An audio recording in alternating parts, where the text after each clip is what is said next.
నీలో తప్పుడు ఆలోచనలు పుట్టించి, తప్పుడు పనులు నీ చేత చేయించి, నీ శరీరాన్ని పాప పెంకిలం చేసి, చావుతో నీ జీవితాన్ని ముగింపజేసి, నీ జాగ్రత్తగా తీసుకుపోయే దాని ప్రాజెక్ట్ ఎంత పెద్దది.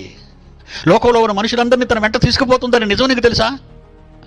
యేసుక్రీస్తుని వదిలేశారు అందరూ. మీరు కూడా వెళ్ళిపోవాలని ఉన్నారా అని అడిగాడు 12 మందిని. అందరినీ తీసుకెళ్ళిపోయింది.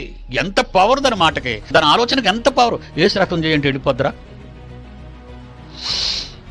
జీవగ్రంథములో వ్రాయబడిన పరమ రహస్యాలు ఎన్నో బయలుపరచబడి ఉన్నాయి.